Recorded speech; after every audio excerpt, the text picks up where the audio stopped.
Tonight, A&E presents the premiere of a new weekly series that reconstructs contemporary events through the eyes of the people who were there. We call it Minute by Minute. The first episode, planned and produced over the past year, is about the bombing of the World Trade Center on February 26, 1993. That attack foreshadowed the horrific events of September 11th. This program tells the story of the triumph of the human spirit, giving us hope when all appears to be lost. How everyday men and women become our heroes when faced with overwhelming odds. The people who participated in this episode survived the recent attack, but so many others have perished. We dedicate this program to the men, women, and children who lost their lives in the terrorist attacks on February 26, 1993, and September 11, 2001. Here now is Minute by Minute. Confused, horrific screams. The world was coming to an end. 15 seconds. It'll never leave my mind. Tonight on Minute by Minute, the 1993 World Trade Center bombing. New York City, rush hour. Millions of people trudge through snow and freezing winds. Thousands come here to the World Trade Center in Lower Manhattan. It is a city in itself. Two of the world's tallest buildings, with 2 train stations, a hotel, mall, and more than 230 elevators shuttling a daily population of nearly 200,000 people. One of those thousands is Carl Sellinger, a manager with the Port Authority of New York and New Jersey for 24 years. This morning, he's at his desk in Tower 1. I work on the 65th floor, had a beautiful view out towards the Statue of Liberty, so it was like home. 7 floors above, the Port Authority's chief engineer, Gene Fasulo, is in his office on the 72nd floor.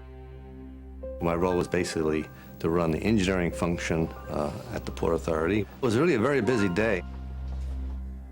Port Authority attorney Kathleen Collins enters her office on the 66th floor. 9 a.m. Thousands of other commuters stream out of the center's bustling train stations and into their offices. The Trade Center now teems with workers and visitors equaling the population of the entire city of Laredo, Texas. 10:10 a.m. A class of kindergartners makes its way through the huge glass revolving doors of Tower 2. They've come from Brooklyn on a field trip with their teacher, Rosemarie Russo. I had 14 children that day. We're going to observation deck upstairs to get a bird's eye view of New York. 56 miles away, across the Hudson River, stock trader Tim Lang starts up his Toyota 4Runner for the trip to his office in New York City. It was a trip he did not want to make. My partner called me that morning and asked me to come in that day. I didn't see the point, and he eventually came around to convince me to come in. 11:15 a.m. 3 other men are also heading toward the World Trade Center.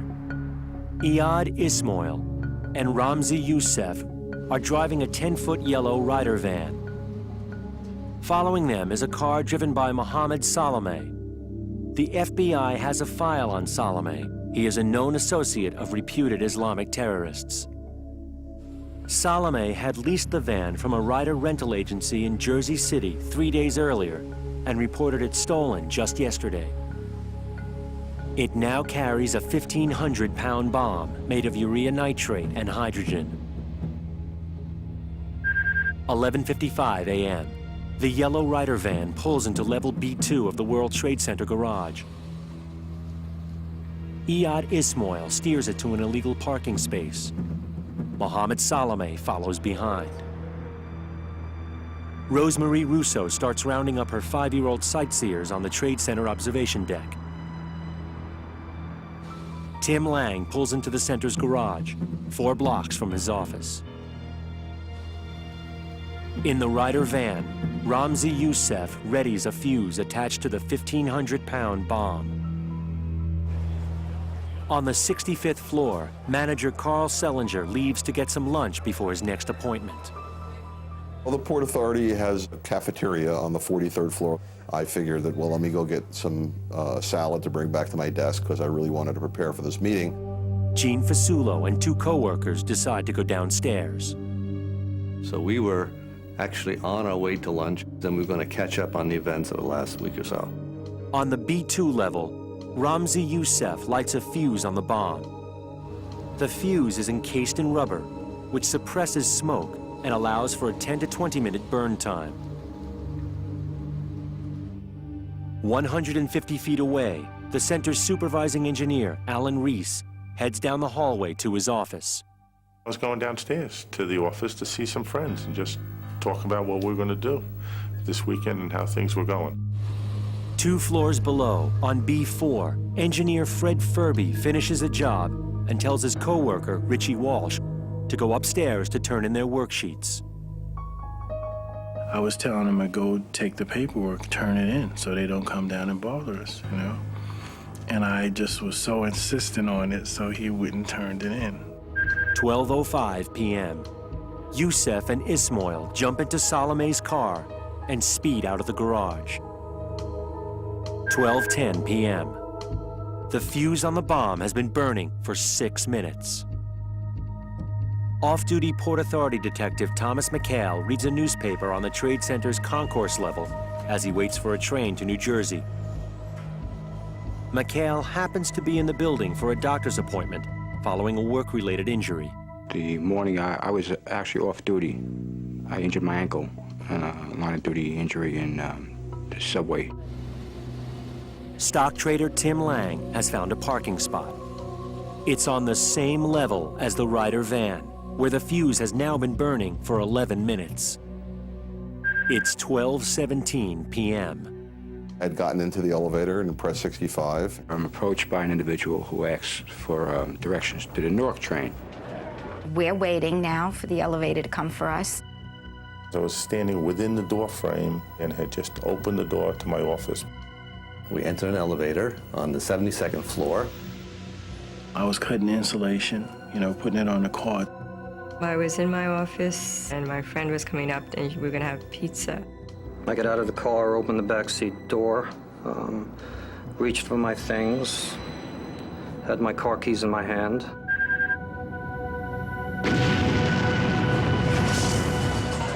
The rental van detonates with a force equivalent to 800 pounds of TNT, tearing through 11-inch concrete floors in the bowels of America's famous landmark. I was physically lifted up into the air and thrown back with terrific force. All of a sudden, just boom, something hit me, and it's like, it took my breath away. It blew me across the room. The exterior walls of the garage came caving into the path concourse level. On the street, car windshields as far as 300 feet away are blown apart as the wave of the blast shoots up through the buildings. The elevator just came to emergency stop. It jiggled as it stopped quickly. And then all of a sudden it stopped. It like shuddered and then stopped. We were waiting to go down. The lights started flickering and the alarms started going off. The wind is knocked out of you, but expand that to be every part of your body just being squeezed. The smoke went up the elevator shaft and up some of the stair towers. Very shortly, it became very difficult to breathe. I could just remember all the gray smoke just filling the whole entire area. I put my hand in front of my face to try to see if I could see my hand, and I couldn't see anything. So my first thought was that I was blind. Chaos and confusion confront rescuers as they try to reach Lang and thousands of others. At 12:18 in the afternoon, a 1,500-pound bomb is detonated in the underground parking garage of the World Trade Center. 12:20 p.m.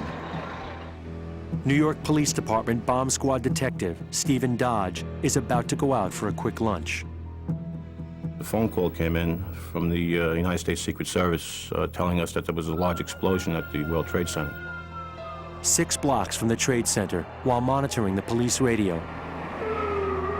Neil Herman, the supervisor of the FBI Joint Terrorism Task Force, hears about the explosion. At first, it was believed to be some kind of a electrical or transformer explosion. 12:26 p.m. It's a citywide alert. Within minutes, 750 firefighters and hundreds of law enforcement and emergency personnel, including Dodge, converge on the Twin Towers. There was mass confusion. People were running out of the building, ambulances were pulling up, fire trucks were pulling up. Police set up a command center on the street outside Tower 1. Smoke was emitting from every single floor. Blocks away, the FBI's Neil Herman realizes this is no ordinary explosion. He and 8 other agents rush to the scene. 12:30 p.m. Lieutenant John Fox's squad from Brooklyn arrives. When we pulled up, there was smoke coming out of these garage doors, which were they were like a little blown up. I still didn't know that there had been an explosion. Inside, chaos. In the garage, at ground zero of the blast, Tim Lang at first believes he's gone blind. After a short period of time, I saw a faint light, and it turned out to be the interior lights of my car. The doors were open. So I just felt an immediate sense of great relief. I basically was whole, and I wasn't blinded. At the elevator bank, a floor below the roof deck of Tower 2, kindergarten teacher Rosemarie Russo has one purpose. All I knew was to get these children, myself and the parents, to a safer place. She and her 5-year-olds hustle upstairs from the elevator bank to wait outside in the 29-degree cold and falling snow, 110 floors above ground. In a hallway on the 66th floor, attorney Kathleen Collins can only wait in her wheelchair with a few co-workers. The usual procedure is you wait for the trained personnel to come for a person who has a disability. In an elevator on the 58th floor, engineer Gene Fasulo is trapped with 9 others. We decided to take action. We first took the ceiling down from the elevator, hoping to get out the top, and there was no way of getting out the top. We actually ripped the walls off the elevator with our bare hands, and there was nothing but a steel box at that point. Down on the concourse level, off-duty Port Authority detective Thomas McHale had just finished giving someone directions. Moments later, he sees the man struck by falling concrete. I can't find the words to describe it. It was just like, oh my God, you know, I can't believe this is happening. Despite his sprained ankle, McHale assists the man. 4 levels below, building engineer Fred Furby regains consciousness on level B4. When I came to, there was debris all on me. I got my flashlight and I looked around, and then I saw that what was on me, and then I cleared that off. It's now 12:35 p.m., 17 minutes after the blast. Even though he was just 150 feet from ground zero, engineer Alan Reese has escaped unscathed from his office on B2. Rescue teams are desperate for his expertise on the towers. I'm trained. These large rolls of architectural blueprints back up onto West Street to a command center. Police and fire officials pore over the blueprints to map out a systematic evacuation of the building. Most of the injured suffer from smoke inhalation. Others fare much worse. At the White House, President Bill Clinton's chief of staff, Thomas Mack McClarty, is in the Roosevelt Room working on the budget when a staffer from the National Security Council passes him a note telling him about the blast. Your first thought is to relate, or it was for me, you know, kind of a personal concern for those that were working there, investing there.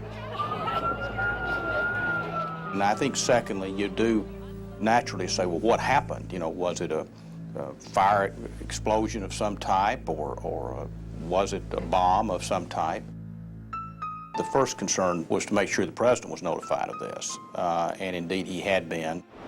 At the World Trade Center, investigators have to wonder if there are other bombs set to explode.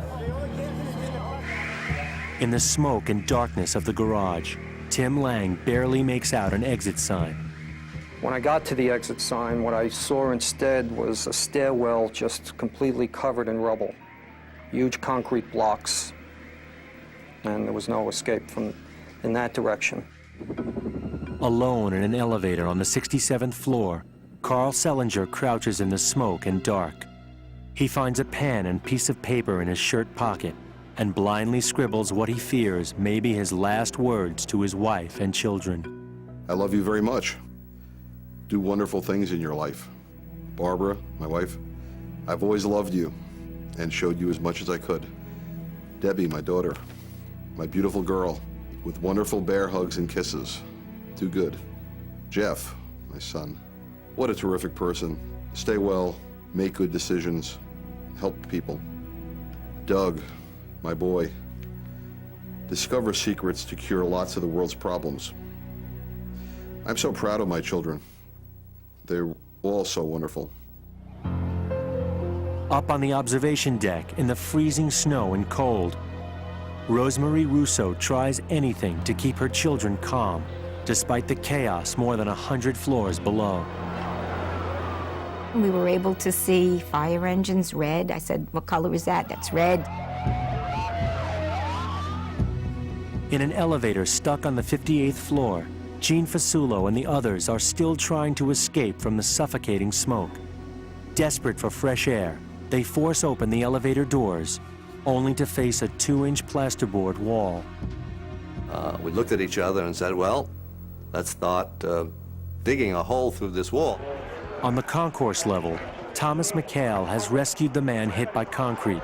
He now hobbles down to the basement levels to help rescuers in the garage.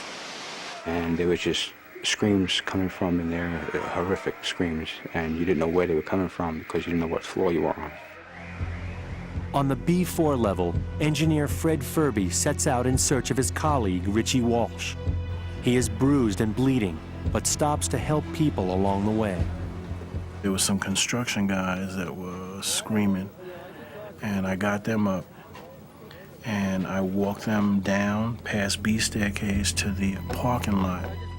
1 p.m., 42 minutes since the blast. Tens of thousands still trapped inside the World Trade Center. In the parking garage, Tim Lang struggles to hold on. I crawled over the cinder blocks. I fell over a chair, and I fell on someone's arm, and it felt like a woman's arm. And now I began to panic. I was breathing very, very fast. My heart was racing. I was very, very frightened. I crawled up in a fetal position and began to pray. For some unexplained reason, the day before, I pulled a biblical saying out of a calendar that a friend had given to me that I never paid much attention to. I read it that day. I don't know why I ripped it out. I don't know why I took it with me. But the words kept ringing in my head. There was a phrase from Genesis, I am with you and will protect you wherever you go. I will be with you constantly until I have given you all I have promised. Rescuers battle the debris to make their way to the injured. There was cars dangling above our heads. We seen, broken concrete floors and just a huge gaping opening in 4 to 5 stories deep in the middle of what was once the parking garage. I still couldn't find my partner, and he was there. I could hear a lot of people screaming, yelling, but I just couldn't find him. Now, I was surrounded by some twisted, all I could call it was a celebration of evil. The blackness, the heat, the lack of air, death, the screaming car alarms, it all combined to be some crazy symphony. On the 66th floor, Friends of Kathleen Collins refuse to leave her. One of her co-workers lifts her in his arms while another grabs her wheelchair. They begin carrying her and her chair down the stairs.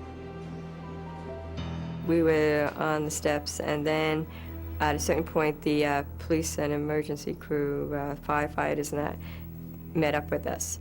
Running on adrenaline, Fred Furby stumbles across 2 more injured men in the basement levels.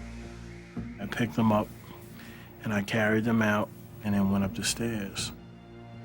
After hauling both men over his shoulder to safety, Furby then helps one of them to an ambulance.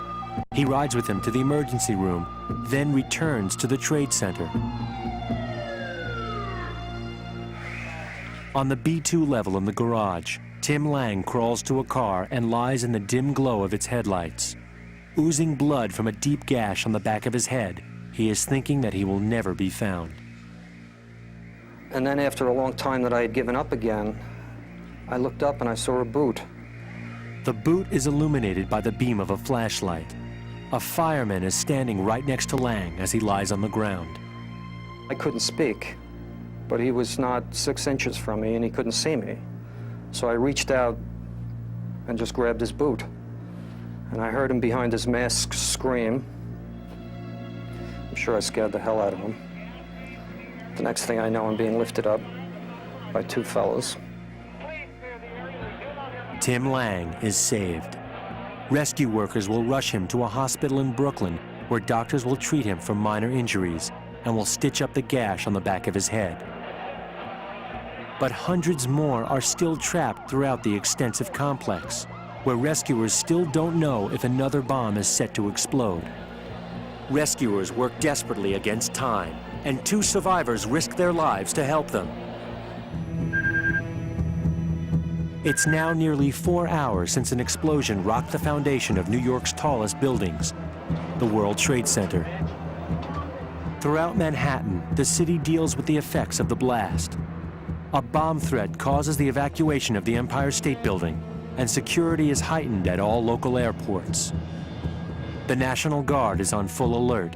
Businesses close early, and the traffic in Lower Manhattan is gridlocked. At the Trade Center, people are risking their lives to rescue the trapped and injured from the smoky towers. 4:10 p.m. The engineer who designed the structure of the World Trade Center, Leslie Robertson, arrives on the scene. There was smoke coming out of the building, both at the base of the building, but also at the top of the building. The lower levels of the buildings have partially collapsed, but the rest of the towers hold. 870 miles away in Atlanta, ATF explosives officer Joe Hanlon has just finished up an assignment when he gets an urgent call from his SAC, his special agent in charge. My SAC called and said for me not to unpack, that I was going to New York City on a national response team call out. At the World Trade Center, the bomb squad sweeps through the mammoth complex, looking for other explosives. A lot of injuries, a lot of damage, more damage than I've ever seen before anywhere. Rescue efforts are in full swing as others try to save themselves. In an elevator on the 58th floor, Gene Fasulo and his 9 fellow passengers are desperately trying to dig through the wall of the elevator shaft to safety using nail files and car keys. The smoke was getting more dense, and we were again confronted with how do we continue this construction project because we couldn't see anything. One of the engineers on the elevator recalled that we carried beepers. If you push a button, it will light up, and with that little bit of light, we were able to continue this. After 4.5 hours, they finally break through, digging a hole just wide enough to squeeze out of the elevator. Ended up into a ladies' room on the 58th floor. And the very first step I took out of the elevator, kind of funny, was onto a toilet bowl. Fasulo and his colleagues walk the 58 floors down to the lobby. The others leave, but Gene refuses. He stays in the smoke-filled building to help emergency crews. After saving 2 men from the rubble, engineer Fred Furby has returned to the towers. Still in search of his co-worker, Richie Walsh, Furby plunges back into the building. I found other people, but I just couldn't find my partner, you know, and it was like I really started to panic, and I started crying because I sent him upstairs. When I heard the fire department saved them, they found them. They were in the elevator pit. Richie Walsh is safe, but Fred Furby will not leave. There was water going into areas where they needed the water to stop, and they needed the steam to stop, and so we were shutting everything, trying to save what was in the system. On the concourse level, off-duty detective Thomas McHale also continues to help, despite suffering from a twisted ankle and smoke inhalation. I'm hurting, I'm coughing up. I had a black stain around my mouth that didn't go away for days. Kindergarten teacher Rosemarie Russo and her students have now spent almost 3 hours outside on the roof of Tower 2 in the sub-freezing cold. They spend another 2 hours waiting inside near the staircase as firefighters radio for help. The plan is to bring them to a makeshift triage unit on the 94th floor. The firefighter said, okay, this is the staircase. Intermittently, you're going to come across other firefighters in the stairwells, and they will be there leading you. More than 90 floors below, Officer Thomas McHale is exhausted and hurting. He is about to leave when he hears the call from the firefighters trying to bring down the kindergartners. Myself and the guys that I was with ascended the stairs to the 94th floor, finding different people with different ailments on the way up. And eventually made it to the school children. By now, the children have made it to the triage unit on the 94th floor. They ushered us into an area, and they gave us, how nice they are, they gave us cookies and milk for the children. Detective McHale stays behind as the firemen help the 14 children make their way down through the darkness of Tower 2's stairwell, a full 94 floors down. They put a person with a flashlight to illuminate the stairs to bring the kids down. You know, it took a couple of hours. As night falls, the injured McHale still cannot bring himself to leave. He stays on the roof to help with air rescues. Port Authority manager Carl Sellinger has now been all alone in a smoky elevator on the 67th floor for 5.5 hours. Finally, firefighters pry open the doors and he is rescued. When they finally fished me out, I just felt myself going into like a shock, like a numbness. 6 p.m. Less than 6 hours after the blast. As more and more people are brought out to safety, authorities concentrate on the explosion itself. Stephen Dodge and others conclude that this disaster was no accident. Whatever we had here was something more than some kind of mechanical disaster. I was furious that there were people who would actually set out to destroy that which had taken years of my life to create. The news that the disaster appears man-made reaches President Clinton. First concern the President expressed was the same as mine, was the human element. It did occur to me, was this the first strike, so to speak, if it were a terrorist act? We had, to my memory, had never really experienced anything like this on American soil. Late evening. FBI and explosives experts have spent about 10 hours combing through both towers for other bombs. They find none. But the bomb has achieved its purpose. 5 people are now confirmed dead from the blast, more than 1,000 others injured.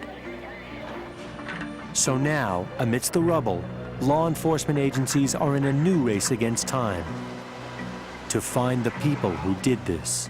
What they need is to uncover some clue that will unravel this devastating act of terrorism.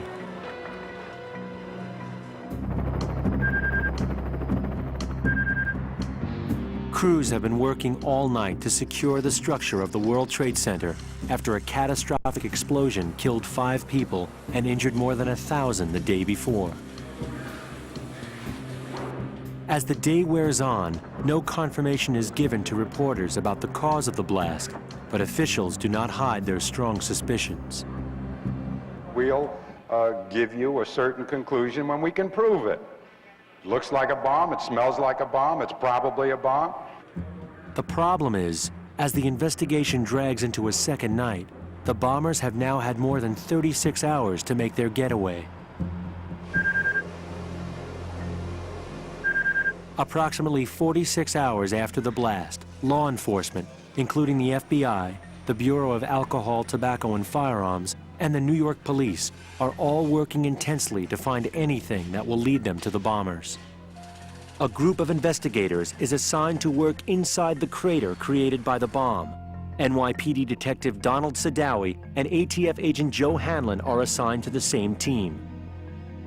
It was a survey mission. We also had the mission to attempt to take swabbings that could be taken back to the laboratory later that day and examined to possibly get a lead on the type of explosive that was used. One thing I noticed almost by chance was while I was talking with Joe Hanlon, that there was the gears from the rear end of a vehicle. I realized that it had come from a vehicle that was either very close to the bomb that went off, or was in fact the vehicle that was carrying the bomb. We walked along this broken slab that was leaning into the crater, and Joe and I spotted some debris that was buried in some rubble. The two men find a 45-pound chunk of twisted metal, a piece of chassis frame about 5 feet long. I've never seen this type of metal physical damage to the chassis of a vehicle, and that's when I started to assess that this possibly could have came from the vehicle that carried the bomb. I noticed that there were some numbers on it that really didn't mean anything to me, but Officer Sadawi thought that it may be a VIN number. Every car or truck has a unique VIN, or vehicle identification number. The number is permanently stamped into the metal of all vehicles in two ways, one that's legible and one that's encrypted in a series of raised dots. I was just about positive that we had something real substantial here, and Joe and I were like really ecstatic about this, and we both said, we got to take this out of here. But they both know that to get this evidence out of the crater, they will have to break a cardinal rule of law enforcement. Never tamper with anything at the scene of a crime. On the other hand, leaving the evidence might delay a major break in the case. There was some healthy discussion as to whether we should remove it at all. The fact that the area was shifting, the fact that we could have lost the material, prompted us to go upstairs and attempt to come up with a method as to how we could remove it. The two officers make a critical decision on their own. Using a gurney, they bring up the piece of twisted metal. An ATF agent makes a tracing of the dotted code before the metal is sent to the lab for analysis.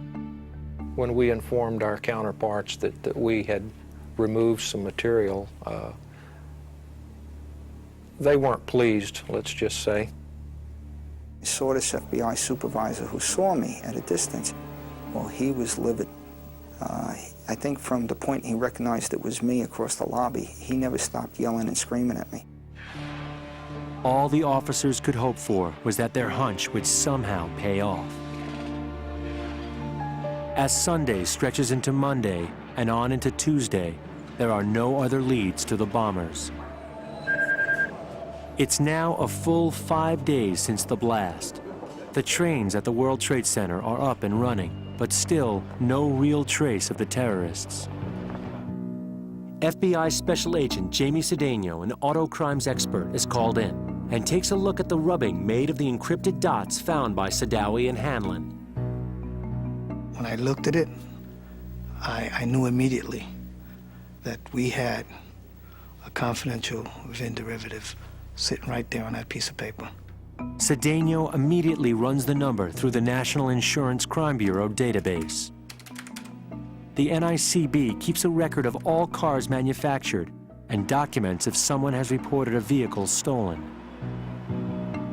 Next thing you know, we've got registration information on a Ford van reported stolen at Jersey City PD on February 26th. I said, this is it. The FBI then traces the van's registration to a rider rental agency in New Jersey. The van was the same vehicle rented and reported stolen by Mohammed Salome. The next day, Salome arrives at the rental office in New Jersey to pick up his $400 deposit on the van. When he arrives, an agent greets Salome from behind the desk. But he is not a rider agent. He's an undercover agent with the FBI. Dozens of other agents are hiding everywhere, on the rooftops, behind trees, and in unmarked vans. The building is surrounded. There was a tremendous surveillance in place. There was a decision, a tactical decision made to apprehend him as soon as he came outside. FBI agents arrest Salome as he leaves the Ryder office, 6 days after a bomb tore apart the World Trade Center. The hunch of agents Hanlon and Sadawi had been right on the money. It was the most important piece of evidence at that point that occurred, and I think it accelerated the investigation to the point where an arrest was made. I still was feeling kind of leery about this one FBI supervisor who threatened to throw me off the investigation team. I was in the back of the room. He called my name out, and everybody had kind of pushed me up toward the front of the room, and he publicly apologized in front of the other investigators. So yeah, we high-fived there for a little bit, but then we went right back to the hole and began trying to piece together exactly what they had done. March 15th, 1993. 17 days after the explosion, people working inside the center of the crater discover one more person buried deep beneath the rubble. The death toll from the bombing is now 6. Investigators are determined more than ever to find Salome's accomplices. Less than a month after the bombing of the World Trade Center in New York, 4 Islamic terrorists have been arrested. Mohammed Salome, the man who'd rented the van and driven the getaway car, Nidal Ayad, Ahmad Ajah, and Mahmoud Abu Halima. All 4 alleged conspirators are charged with the destruction of buildings by means of explosives causing death. The charges carry up to life sentences. Assistant U.S. Attorney Gil Childers is tapped to handle the assignment. I certainly did not want to become known as the leader of a prosecution team that let the World Trade Center and bombers walk. In just 7 months, Childers and his team put together a strong case and go to trial in September 1993. The trial goes on for 6 months, with 208 witnesses. Every one of those witnesses told a little piece of the puzzle to the jury, and each one of those pieces was very important. A year to the day after the first arrest and the bombing, the jury reaches its verdict. All 4 defendants guilty on all counts. Judge Kevin Duffy sentences each bomber to a 240-year prison term. In 1995, 2 more terrorists are arrested. Ramzi Youssef and Iyad Ismail, the 2 men who had originally driven the Ryder truck. In 1997, they are also found guilty of conspiring to blow up the World Trade Center. Each is sentenced to life in prison. The bombers were all followers of Sheikh Omar Abdel Rahman, a spiritual leader of a fundamentalist Muslim group based in New Jersey. The Sheikh, who has been linked to Osama bin Laden, was convicted in a separate case for sedition and sentenced to life in prison in 1996. Port Authority employees worked around the clock to repair the buildings. It was an extraordinary team effort. Within a month of the bombing, their hard work paid off.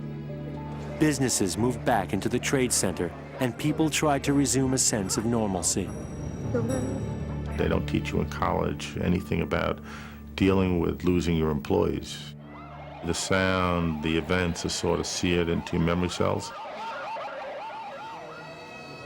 On May 25, 1995, a memorial was dedicated on the Trade Center Plaza commemorating the 6 people killed in the explosion, including 4 Port Authority employees. You realize that these terrible events can happen to anybody. You know, cause you to reflect that we're all mortal, you know. Makes you not take things for granted so much, little things. For survivors, the effects of the bombing linger. You certainly appreciate everything more. You appreciate your children more. You appreciate life more. You realize that we all have a limited amount of time. There are circumstances and things that will happen in life, and everybody has a finite amount of time on the planet. So my feeling is you just live every day. It's made me more aware of things, to always keep an eye open for things around me. It took Port Authority Detective Tom McHale 2 years to recover. He lost partial hearing in his left ear and developed asthma as a result of the blast.